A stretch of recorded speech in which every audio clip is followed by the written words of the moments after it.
All right, hello, and welcome to What's New in Historical Fiction, a virtual author panel series that features historical novelists with new and upcoming titles.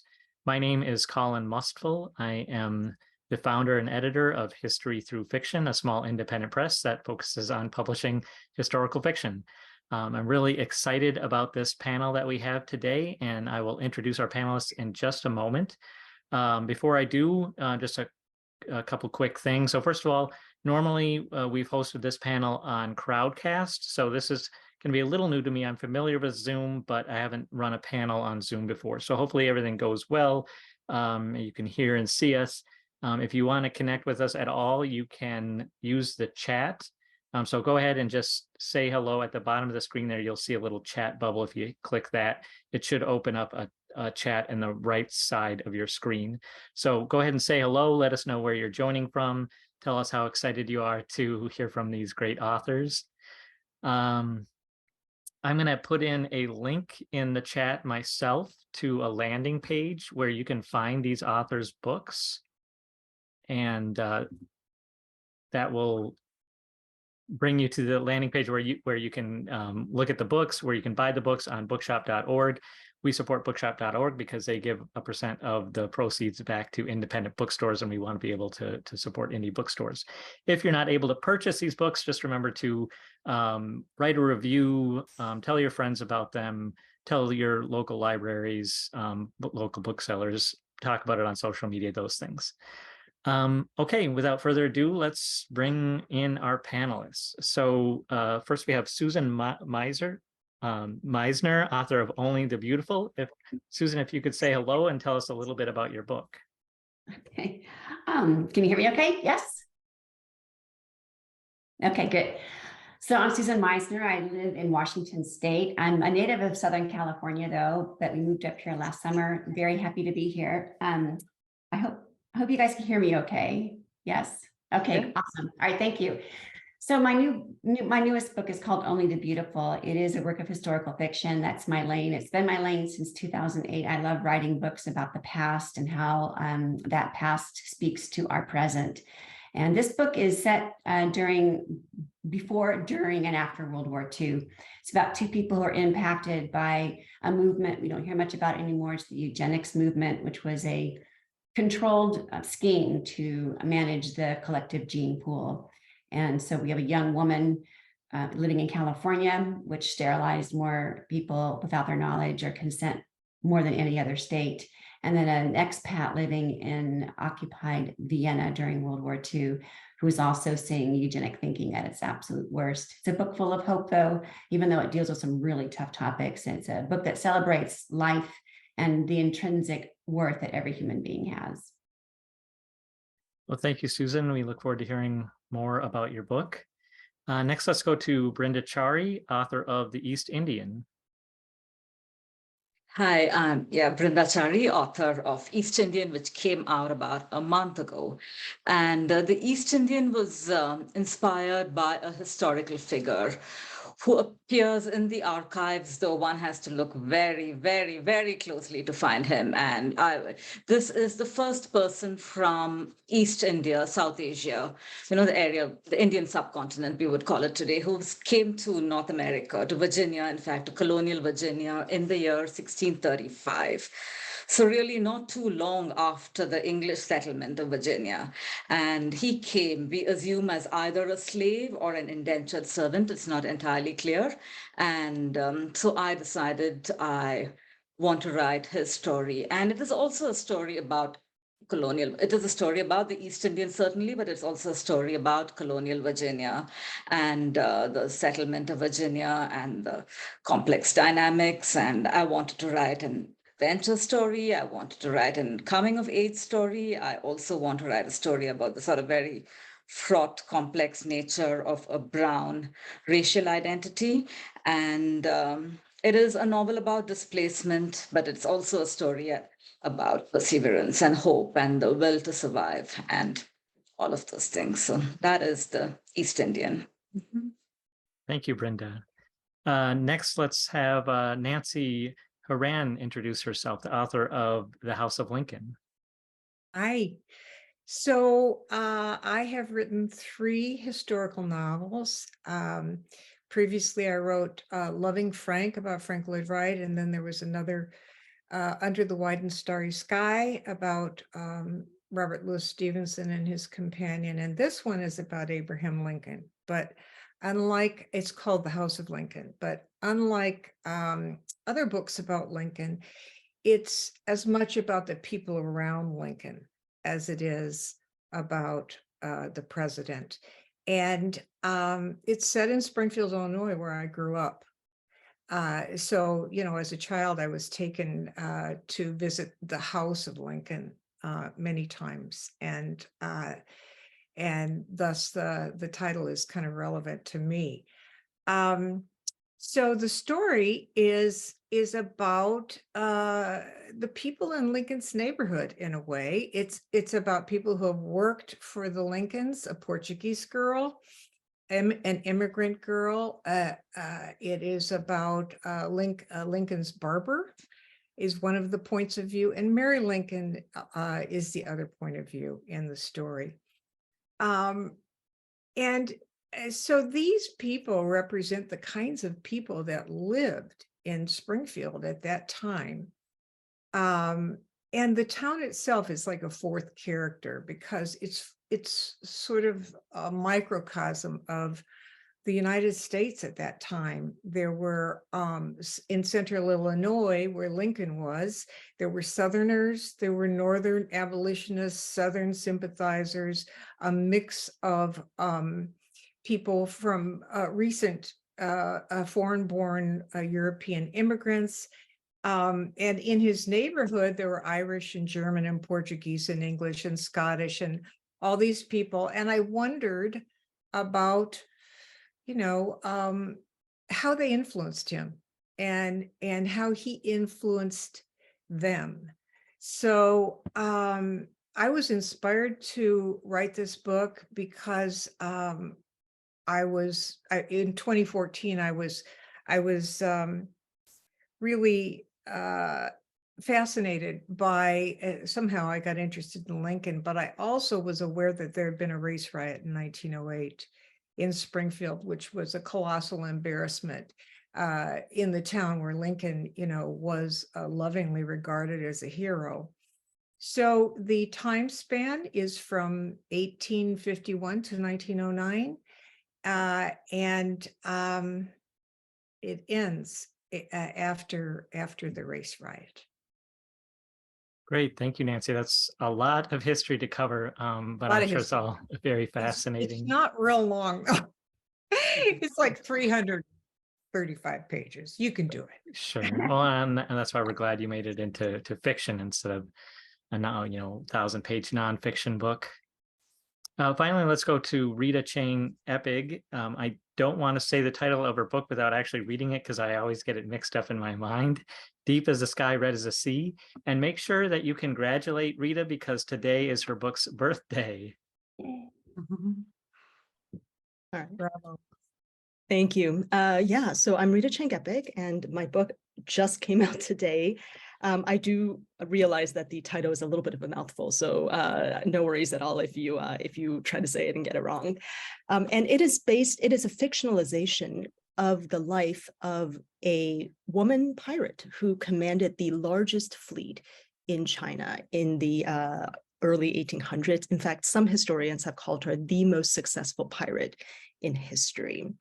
And this novel follows her life, her rise from a peasant girl to eventually becoming this commander of a massive fleet that rivaled the powers of not just the Chinese Navy at the time, but also the imperial European powers who were coming in trying to trade with China. So this included the English, the Portuguese, and also several others. And I wrote this novel because there were some issues that I wanted to grapple with, in particular around gender and power, how those two might relate to each other. And also, I wanted to explore a little bit how the lengths that people will go to in order to stay alive, because this novel takes place during a very harrowing time in Chinese history. So those were some of the themes that I wanted to talk about. Thank you. Well, Rita, let's stick with you here for a minute. So you say that, I'm not sure if I'm pronouncing the name right, Shek Jung could be the most successful pirate that there has ever been. Why do you think that she's not talked about more or known more in the history books? Yeah, that's a great question. And by the way, I've always wondered what metric one uses to determine the most successful pirate. This is why I said some historians call her the most successful pirate in history, because I'm not sure. I don't think there's a questionnaire that you can fill out to determine who the most successful one is. But one of the reasons that I think she doesn't get talked about as much is because she initially rose to power because of her husband, who, before he died, was the commander of this very large fleet. And I do think that there is a way that women's stories very often get subsumed under the stories of the men in their lives. So in this case, she was married to this you can call him a pirate king, who came from this very wealthy family that had been pirating for generations. Everybody knew that they were a pirating family, and no one did anything about it. And so I think that even today, when people talk about her, it's very often as a footnote to the story of her first husband. In fact, the two most common names that we refer to her as here in the Western world, Zheng Yisao and Qing Shi, they both translate to Zheng's wife. So there's a way in which even in the naming of her, even in the epithets that we give her, she is kind of demoted to second place after her husband. And so I thought, what if we just wrote an entire novel about her and about how she was as a leader, as opposed to how she was in relation to her husband? Yeah, that's really fascinating, and I want to talk to you more about some of those things. But let's move on here to Susan. Your main character, Roseanne, has a very special ability. First of all, I'm wondering, is that a real thing? Can people see that way? And like, how common is that? Yeah, the condition that Rosie has, which actually puts a target on her back because it is very often hereditary, is called synesthesia. And only 1% of the population has it. I do not. So all of the research I had to do had to come from other people as far as what it's like to have this condition. And But that's what it is an Oh, I'm sorry. Go ahead. Yeah. Sorry, it's an overlapping of the senses in the person's brain. When we get an auditory stimuli, we hear something with our ears, but a synesthete might have their hearing and their vision dovetailed. So they might hear a rooster crowing and see yellow diamonds in the periphery of their mind, or they might hear a doorbell and see blue spheres. And they always have, in addition to an auditory response to an auditory stimulus, a visionary one too. And it's not the only kind of synesthesia. There are other types, but it's always the involvement of one or more senses overlapping in the brain. And the people that I talk to that actually have it have always had it. It's something they realized they had in their childhood and did not realize that other people did not have it. And the most amazing thing about this condition is the people that I talk to that have it, none of them wished they did not. They all said it made their world more beautiful and wonderful, and they kind of feel sorry for the rest of us. And when did you first think, wow, it would be great for a character in a novel? Well, I had heard of the condition before. I had read about it before in a different book. And I knew that what caused people to look at you askance during this time of genetic manipulation was if you were different, divergent, if there was something about you that could be written off as disabling, then they wanted those genes to disappear from the gene pool. So they were sterilizing people that had conditions that were seen as that they put you at odds with the rest of humanity. So if you were an epileptic, they sterilized you. If you were in state care and they could sterilize you for having a condition that was hereditary and somehow was seen as inferior, they could sterilize you for it. And so I wanted her to have some sort of condition that was misunderstood, also such that you would never think that would be inferior now that we understand it. No one thinks of it as inferior, but back then, not only were people misguided about some of the conditions that people had, but they saw them as somehow being less than, instead of seeing it as an expansion of the different types of people there are in this world. And I wanted to educate people, I guess, a little bit on this condition, because so few people know about it and few people have it. Yeah, well, I certainly hadn't. And it's kind of interesting. Most of the time with historical novels, I'm learning about a person or an event that I didn't know about, not a neurodivergency. So, well, let's move on to Brinda. Brinda, I want to ask you about Tony. Interesting name for the first, Indian American. How did he end up in Jamestown, and what was his role there? Well, in the story, I have him moving.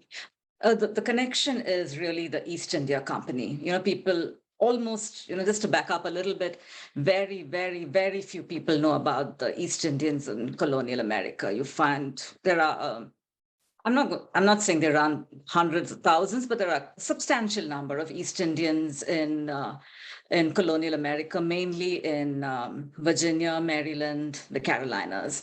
And the connection is really the East India Company. These were people who were either servants or slaves of East India Company officials, and they were transported to London from mostly the coastal cities of India. And that is what I have happened to Tony. He is taken as a servant to London, and in London he is abducted, as were many young children of the time, and he's brought to Virginia. And the historical Tony does appear in a land record, and that is where I came across him. And because he was brought as what is called head right, for every individual brought across to Virginia by any other individual who was already there, they were given 50 acres of land. So Tony is brought over by an English landlord as head right, and he appears in the record where the land is registered.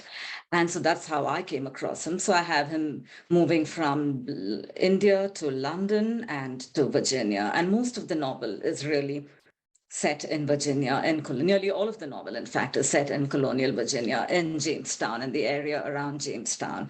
And to me, he's a fascinating figure, not simply because he is East Indian. I mean, that was a large part of it, obviously, but also because for me, he's really emblematic of early globalization. This figure who kind of moves 3 continents, and others like him. For me, he really stands for a new world coming into being, a world of globalization, a world of very, very complex international networks. And that is what really inspired me in the writing of the story. So he comes to Virginia. I have him come as an indentured servant. That's a choice I made as an author. And he comes to Virginia, and it's a bit of an adventure story where he is sort of moved against his will from one landowner to the other, and then an adventurer, and he seeks a passage back but doesn't find it. And eventually he ends up in the story as an apothecary's apprentice. And which again sounds a little far-fetched, because people would not think of a person of color at that time being an apothecary's apprentice. But one East Indian was, in fact, an apothecary's, a doctor's apprentice, a physician's apprentice. So I was inspired by that, and so I have him. I sort of leave the novel at a moment where, the novel could, where almost anything can happen in some ways, but it's a place of respite, and he moves to Maryland, and it's indicated that he kind of merges with the African American community, which is what happened to the early East Indians. They kind of, one of the reasons I think they've been forgotten partly is because the children, most of them had relationships with the African Americans, and their children were identified as Black. And that's what happens. And that's where I sort of leave the novel with him. So that is Tony. And the name is, people don't know, but it is not that unusual of a name, because, there are many, many, many Indians who are Christians that they do. And so Tony does convert very early on in the novel to Christianity, and hence the name. And so that is Tony's story. Yeah. Well, it's definitely very interesting to think about what his life must have been like, and I Oh, can yeah. see how Yeah, fun that yeah. must I have mean, been. it's mind-boggling, really. Yeah. So, Well, let's go to Nancy. Nancy, you have a book about Abraham Lincoln. There have been many books about Abraham Lincoln. At what point did you look at his life and decide there was something missing, that you could find a niche that hadn't been written about, or an angle? And really, what can you talk more about what that angle is? Well, I was disturbed by a number of things that were happening at the time I started researching Lincoln. There's a lot of talk about an impending civil war in the United States because we are so polarized. And we were a year into the Black Lives Matter uh, experience, and I just thought that and then I saw a video of some students who didn't know what the Civil War was, just happened upon it on YouTube. And I thought, it's a time. It's a time to kind of go back and look at that history again. And I wanted to see what lessons there were in how Lincoln handled the Civil War and how the people handled the Civil War. So I also was interested in the research of Richard Hart, who was a historian and a lawyer in Springfield. And he really studied Lincoln's neighborhood and discovered that it was very diverse. As I mentioned, there were many European immigrants, there were Portuguese, there were many types of people living there, and Black people living there. For example, a couple of doors away, there was a man named Jameson Jenkins, and he was a friend of the family, and he was the person who took Lincoln to the train station when he was on his way to Washington, D.C. to assume the presidency. And Jameson Jenkins was also an Underground Railroad conductor. His business was as a drayman, so he would have a wagon filled with hay, but under the hay, there might be escaped enslaved people who were hidden there, and he was taking them to the next destination. Was Lincoln aware that there was this going on under his nose? That seemed like a pretty fair thing to explore while in fiction. So in telling the stories of these three families, I was fascinated by the fact that at this time, a group of Portuguese immigrants from Madeira came into Springfield, so unlikely. And they were religious exiles. They were leaving Madeira. They came via Trinidad, where they worked in the fields and were not accustomed to the climate. And they got a chance to come to America. The Protestant ladies in New York City helped them. There was an organization there, it was in New York. And they had an offer to work for a company in Central Illinois, and all these people were ready to come, and then the offer was withdrawn. Hundreds of people sitting there in New York trying to figure out what to do. And the towns of Springfield and Taylorville said, bring them on, we'll find a place for them. They welcomed them with open arms. That was one experience of an immigrant family.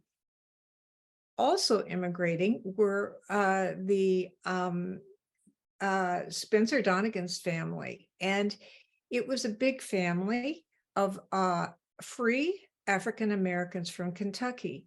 They were not welcomed with open arms in general. The Donegans came in the 1840s, before the Black laws in Illinois really got tough. So they were able to get in. They had to pay $1,000 bonds each in order to live, and they had to carry free papers, as people had to do who were free Blacks in different states. There were Black laws that were severe, and so I wanted to explore what their experience was in Springfield also. So all these families came, even including the Lincolns, who had lived there for a while. wanting to establish new lives and livelihoods. And there was just this escalating tension between the North and the South that became more and more serious. And as it turned out, Lincoln and Stephen Douglas debated over the expansion of slavery in the United States. And it was really a situation where they were debating for all of the United States, because what they were saying was being picked up by other newspapers and expanded. So they were catapulted into a war that they were not expecting, any of these families. And as time goes on, the novel form allowed me to have them all interact with each other. Two of the families, the Lincolns and the Donegans, are based on real people and the events in their lives, actual events. The third family, the Ferreiras, the Portuguese immigrants, I invented the narrator, but again, based on their experiences at that time in the United States. Well, that's such a great way to bring history to life, is, show us the lives of these everyday people and what they had to go through. Well, let's, I'm sorry. Yes. So it's a few people weren't able to join right away. They were in the waiting room. So I'm going to post that link again to these books. So if you go to that link, you'll find a landing page with all of these authors' books, and you can grab them from bookshop.org. Before I continue with questioning, we will go to a Q&A in about 15 minutes. So if anyone has questions, just hang on to those for a little bit, and I'll let you know when you can post those in the chat. But let's go back to Rita. Rita, I want to ask you about your sources. Two things that I'm curious about is, I'm kind of imagining at that time a lot of the written documents available are European. So I'm wondering if those documents have a very subjective point of view towards Shek-Yeung. And I'm also wondering if you were able to find primary documents from her and from her experience. Yeah. So unfortunately, as you might imagine, there weren't a lot of written documents about Shek-Yeung's life. Most of what we know about this particular historical figure has survived through oral storytelling. So there is a way in which, over time, her story has become almost mythologized, right? There's a way in which it's become almost folklore in many parts of Asia. However, you are absolutely right that there have been, there were written documents, primary documents that were from Europeans. I remember one particular one that was really helpful was, I'm trying to remember the exact details now. It was, I believe, written by an Englishman who was writing to the English government at the time, because he had had some dealings with the pirates in the South China Sea during that period. And he was basically petitioning the English government to lend him more ships and lend him more aid. One of the things that was happening at the time was that the pirate fleets in South China were basically cutting into European traders' profit margins. And so this was certainly there were many aspects of it that were told from a Eurocentric perspective, but at the same time, it was surprisingly, it contained a surprising amount of detail about the way that these fleets were run, and also the sort of nitty-gritty of the daily life on these pirate fleets. And so there, and a part of my challenge, I think, in writing this particular book was taking from some of these primary documents and trying to ask myself, what are the aspects that are being refracted through the Europeans' lens, and what are the aspects that are actually fact, and that I would feel more comfortable using in the novel. And ultimately, I can't say 100%, that I can't say for certain that I got 100% of it right, but I did put it through that process of interrogation to see if it was just a subjective perception or if it was actually truth. Interesting. I feel like it's a bit of a flex for historical authors just hearing all of you, because it's a lot of work. You have to consider a lot of different things and different points of view before you're finally able to put in a narrative that's compelling and gives, a somewhat well represented history. So, well done with that. Let's go to Susan. Susan, one of your other characters, Helen, she spent some time in Austria during World War II, and then she comes back home to California, where you write that she has some battles at home. So what did she discover when she came back home? What were those battles? Well, Helen is the sister of the man and his wife who own the vineyard in which Rosie lives and works. And so Helen, who is an expat working as a nanny in Europe, comes home after the war, a changed person. It's 1947, and she witnessed all the horrors of World War II. So she comes home to California to her brother's vineyard. He has passed, but her sister-in-law is there, and she's looking for respite and hoping to kind of reclaim her soul after witnessing, not so much experiencing, but witnessing, and to an extent experiencing the horrors of World War II. But what she finds out is the young girl she met on a trip home years before, Roseanne, is no longer at the home. She's no longer living there and working on the vineyard. And she finds out what happened to her. It's not a spoiler to tell you that Roseanne does get sent to a California institution because she's unmarried and pregnant, destitute, orphaned, and she has this anomaly that puts her in an institution. And she finds out what happened to Roseanne, and it cuts her to the core. She's able to see the parallels between eugenic thinking in the States and eugenic thinking. The way the Nazis envisioned it, she sees it right away. The parallels for the rest of us, I think, came slower, but she saw it right away. And she also knows that this girl is treated unfairly. She wants to find her. And of course, she doesn't get a lot of help. So the battle for her is not only does she want to find Rosie to see what became of her and help her if she can, but she's kind of appalled to find out that this way of thinking that some people are just better humans than other people didn't just happen in Nazi-occupied Europe. It's happening to a smaller degree here in the States. And so the battle for her is kind of twofold in that respect. And so she has to do the personal thing of finding this girl who matters to her, but also working within a system where people are still being sterilized in the United States when she gets home. And that for her is, she can see down the long tunnel of where that kind of thinking takes a person, takes a great many people. And so she, in her struggles, it's what do I do to get people to see what I saw, and to see what happens when you start thinking, having the elite thought that there are people who are better people than others.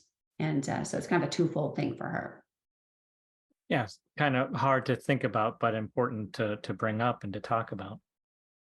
Yeah, I could not sugarcoat anything with this. Everything that happened in the book really did happen to other people, which is sad that it happened. But I feel like eugenics is, because it's a movement that's no longer in play. All of the states that had eugenic laws on their books, they've already been rescinded. We don't hear about it anymore.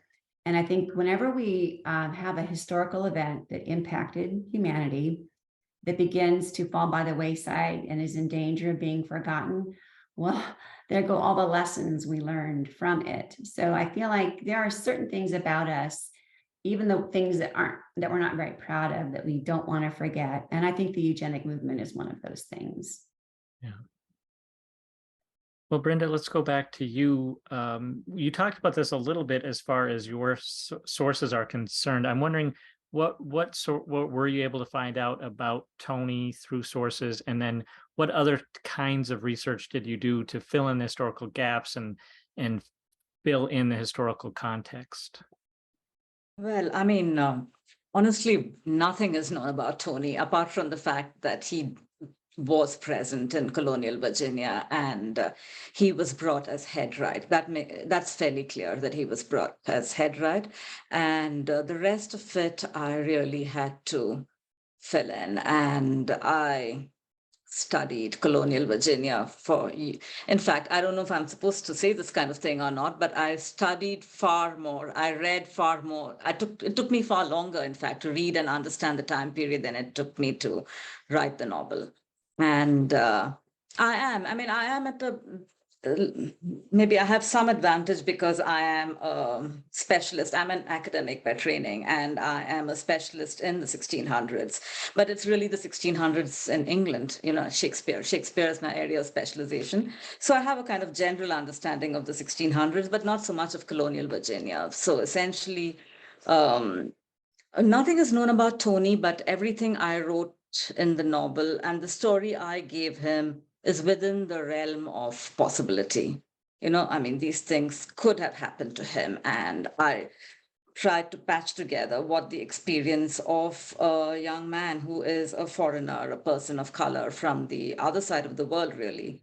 And so some of it is, of course, a product of my imagination, but everything is within the realm of possibility. And I studied, as I said, I turned to historians, I turned to primary documents. And again, my training made it far easier for me to access and understand this kind of work. So I've studied and studied and studied for years, in fact, before I got down to writing the novel. And I became an expert on colonial medicine, among other things. And because he becomes an apothecary's assistant. So I know all about the horrors of colonial medicine and how to cure people with all kinds of bizarre things. But yeah, so it's really that. Nothing is known about Tony, and it was both a work of the imagination, but like I said, I was very careful to stay within the realm of possibility. If that answers your question, I'm not sure. Yeah. Yeah. And so you say, you have a background in that history. At what point, could you quantify when you knew, now I'm doing research for a novel, or was it just something that you were building up towards and you had an idea and then finally you said, oh, this could be a novel? How did that split happen? No, I knew I was writing a novel before I started. I had decided that Tony's story would be a novel. People did wonder why I was not doing this as a work of nonfiction, because I have done a historical work in the past, but as in books of history. But I had decided this is going to be a novel. So I approached the research from the point of view of a novelist, and as I made my notes and so on and so forth, and of course, not everything made its way into the novel, but as I made my notes, I paid attention to the things that would make for good narrative. And of course, one reads a lot more than what actually goes into the book, right? But a novel is not placed to show off your historical knowledge, right? It kind of has to be in the background, and it has to inform your characters. It has to inform plot, but it's not like you dump everything you know into the novel. But I knew right from the start I'm writing a novel, and I studied colonial America with that in mind, with that purpose in mind. Yeah. Sure. Mm-hmm. So Nancy, let's talk some more about Lincoln. You've talked about a lot of the context that you filled in around Lincoln's life, but what did you find out specifically about Lincoln in your research that you didn't know, or that surprised you, or that might surprise readers? Well, I think what surprised me and will probably surprise readers is the level of racism that existed in Illinois, in a northern state. In this, Illinois is the land of Lincoln now. Always the focus was on Lincoln, but he was in a context, and there were plenty of anti-slavery people in Illinois. What I didn't know was that there were paramilitary groups called the Knights of the Golden Circle, who were who were Southern sympathizers, who were attacking anyone who was suspected of harboring an ex-slave, for example. The Black laws, well, he was up against so much in his own state that I really didn't have an understanding of, and the fact that he lost elections to Stephen Douglas is a sign of the amount of racism that existed in the state of Illinois, a northern state. The Black laws that existed, and they existed in other Midwestern states, but the Black laws in Illinois were the worst in the country, in the North. They were intended to keep free Black people out of the state. That was just reflecting what the atmosphere and the beliefs and the voting opinions were at that time. So during the Lincoln-Douglas debates, I was totally shocked by Stephen Douglas's arguments. He sounded like the things he said about white superiority were comparable to the Confederacy's attitudes about white superiority. He was always, in my mind, he was an admired statesman. So that was shocking. And I think abolitionists really criticized Lincoln for moving slowly. Now I understand why Lincoln moved slowly. He knew his electorate. He knew what he was up against. He was having to move slowly because they were moving slowly. But he kept moving, and he moved people along to support the Union. And then when the Emancipation Proclamation was going to be passed, there was immense resistance to that in the North, in Illinois and other states. And he had to move people along to be open to the Emancipation Proclamation. So it was this process. And I think he was a very clever politician, a very thoughtful person, and he was evolving the whole time. So as he was evolving, even beyond the Emancipation Proclamation, he was very influenced by Frederick Douglass, for example. He was bringing people along.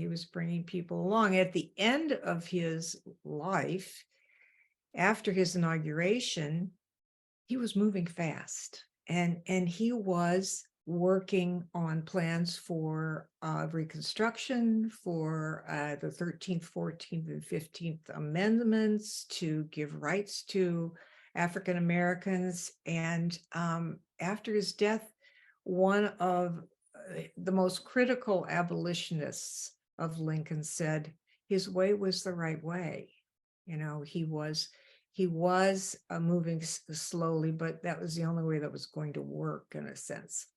So I think people will be surprised by how much racial prejudice did exist at that point all over America. It was in the air. And I think they'll be shocked by Stephen Douglas as well. I mean, I've included much of one speech he gave in Illinois that is very surprising. Yeah. Well, thank you. It sounds like you got to know him pretty well. Yeah. Well, we do have a question from the audience. I'm going to get to those audience questions here in just a minute. So if anyone from the audience has a question, go ahead and post those in the chat. Before I get to those, I did want to ask Rita one more question about pirating. So we've kind of managed to glorify pirating in the West. I don't know if that's from literature that happened or where that came from, but is it viewed differently in the East? Was pirating different in the East, or is it kind of, is a pirate a pirate a pirate? Yeah, I think that's a great question. And I do agree with you. I feel like, at least in recent years, there has been, I think in the popular imagination here in the US, there's this sense of the pirate as like the romantic rebel who, like maybe it's because of the Pirates of the Caribbean movies. I'm not quite sure kind of how and why it started.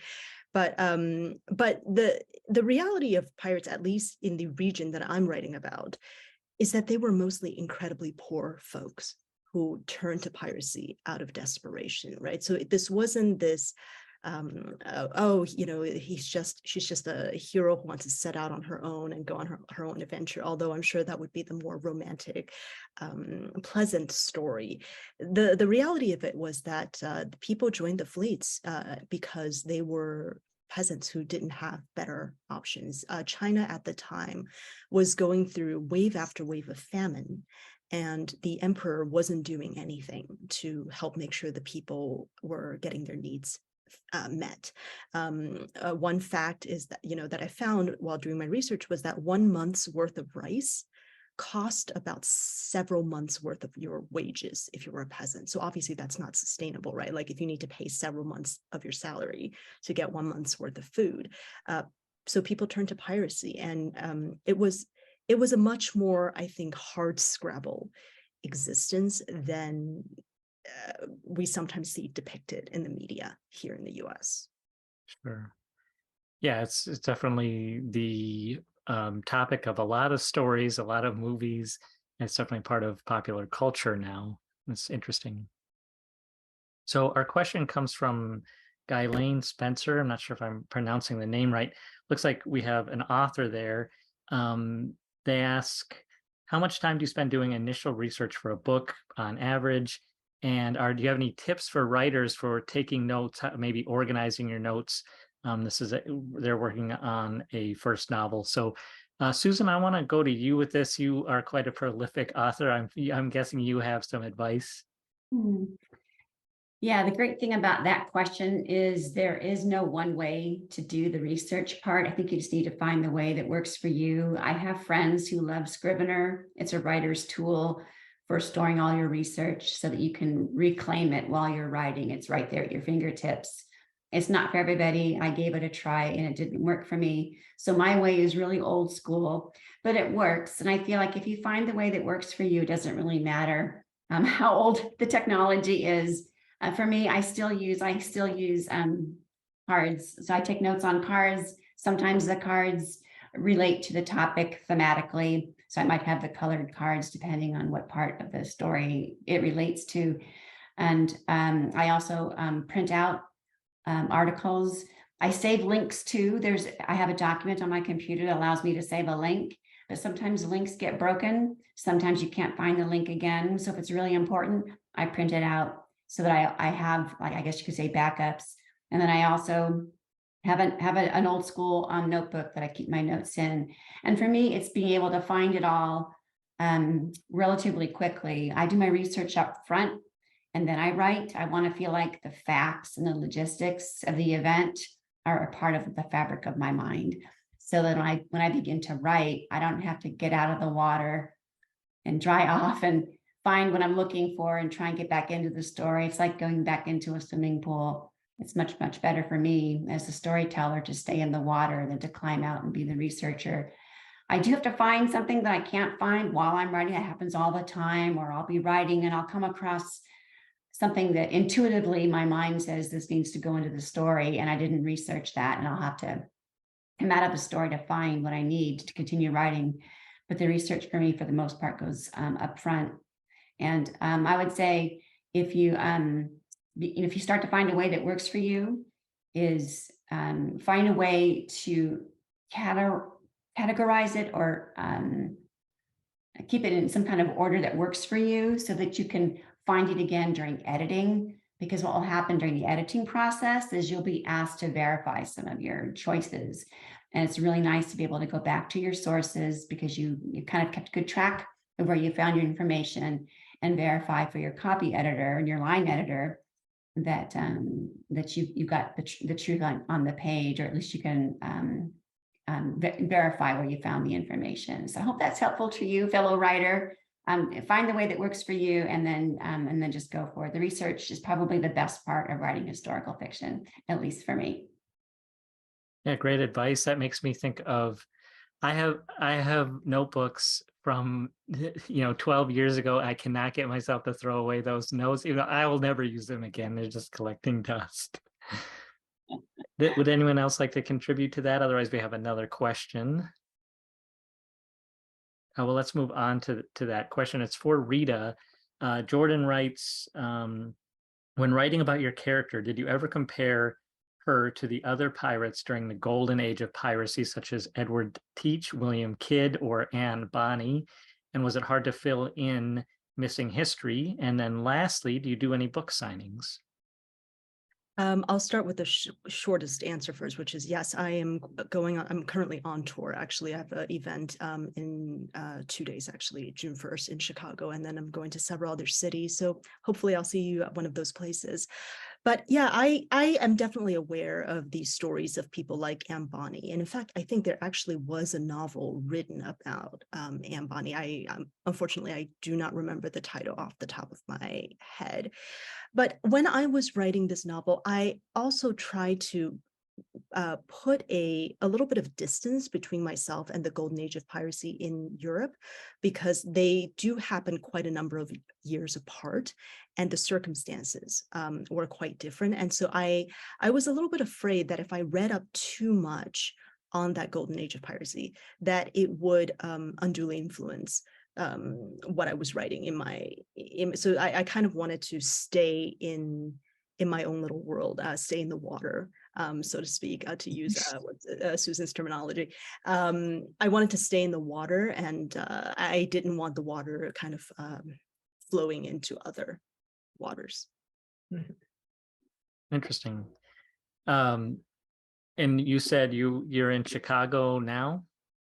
I am in Chicago right now, yes. Okay, and we can just go ahead to your website to find where you'll be on your tour, or? I should have that information. Yes, it is on my website. Yes. Okay, great. Well, we've got another question here from Sandra.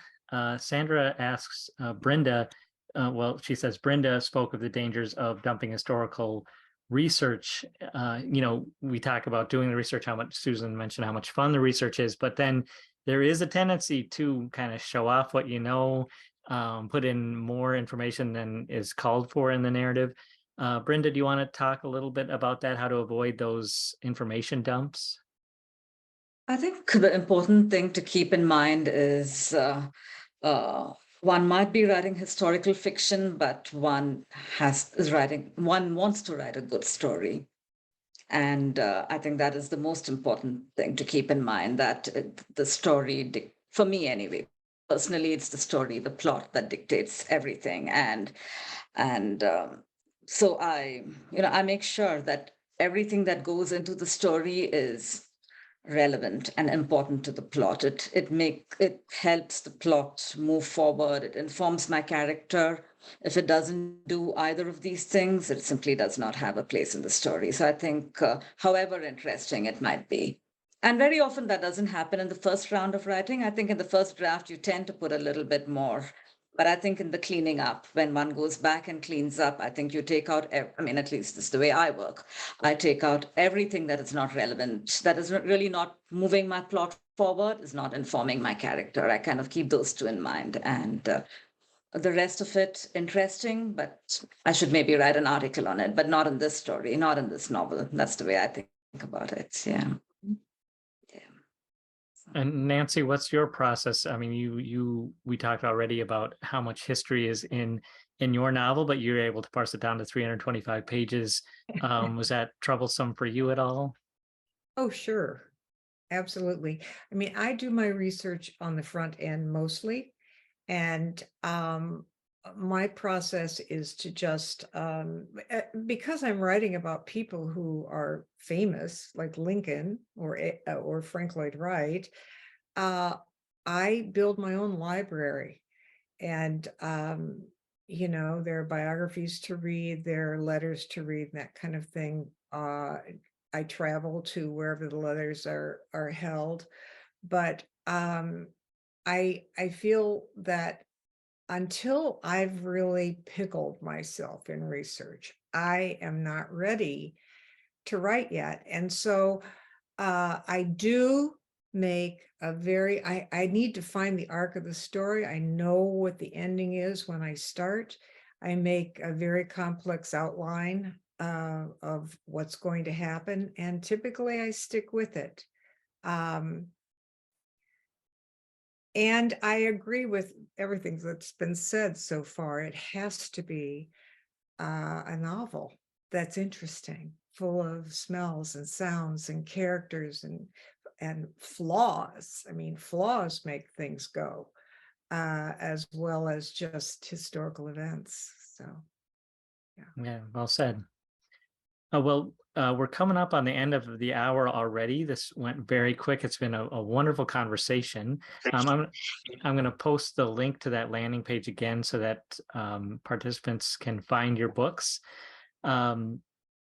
Before I end things here, I want to ask one more question of each of you that I always end these panels on. And why write historical fiction? Why not write just nonfiction history? What's the value of historical fiction? Susan, can you start us off? Sure. Well, for me, I think its greatest asset is that it's a time travel machine that is very safe for you. You can travel back to the past through the vehicle of story, and you can view it carefully and safely, and you can experience it sensorially. And it's the only thing that can take you back to the past. Nonfiction has its place too, but story is what helps you live the past rather than just read about it. And I think that's its unique advantage, literarily speaking, is that it takes you to the past. It lets you experience the past, and you come back home and it's safe, but yet you're changed. You've experienced the past and it left its mark on you, and you move forward now in your present, having the past as part of your insides. That you were there in story form. Yeah, I like that. It's safe, yet you're changed. Brinda, what are your thoughts? Why historical fiction? I think, I mean, I don't think I could say it better than Susan, but I think it is really in some ways, it is, I'm not a fantasy writer, but I think the experience of both writing and reading historical fiction is a little bit like the reading and the writing of fantasy. Quite different, one would think, but it's about the same because you are transporting yourself. You're transporting yourself as a writer, you're transporting yourself as a reader to a world that is really very different from yours, but perhaps, let me not say unlike fantasy, but I think in historical fiction, the thing is your world is also bears the legacy of that world. And in my case, the world that Tony lived in is really the beginning of what we would consider the modern era, the world of internationalism and so on. And so I think that's the thing. I think it is about historical fiction allows one to be transported to another world. Past is a foreign country, as they say all the time, but to another world. But our world really is a product of that world. So it's a sort of that you're kind of taking your reader to that in-between space, which is real and belongs to the realm of fantasy in a manner of speaking. Yeah. Sure. Yeah. Nancy, how about you?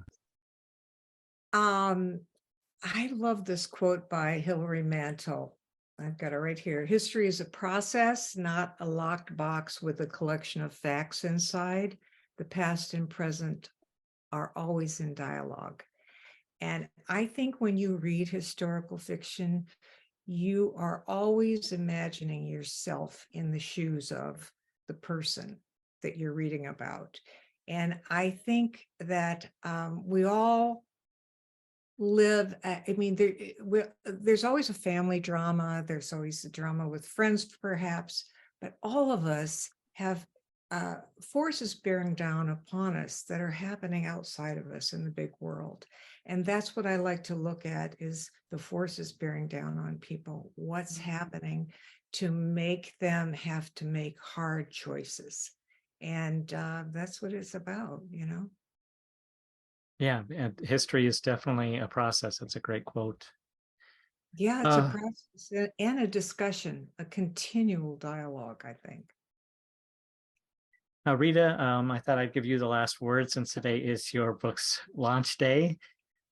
I mean, I really can't say any better than my co-panelists have said it, but I'll just say that for me personally, when I read historical texts, it engages the intellectual part of my brain, which has its own pleasures. Like I love reading something and feeling like I'm learning.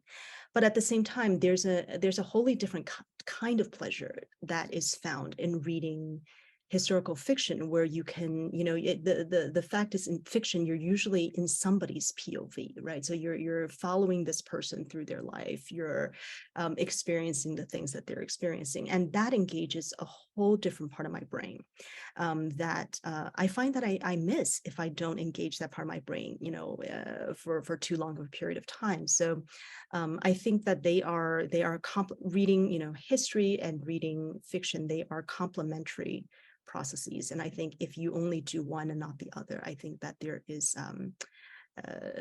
in some ways, you would be missing something from your life. Yeah. Well, thank you to our wonderful panelists. Congratulations on your books. Thank you to everyone who participated, who joined us for this event. I will send out an email probably tomorrow with a link to the recording. And remember to go out and buy these books, go out and tell people about these books. And once again, thanks to everyone. I had a great time. I think this is a great panel. Thank you so much. Thank you so much. Thank you. All right. Good night, everybody. Bye. Night. Good night.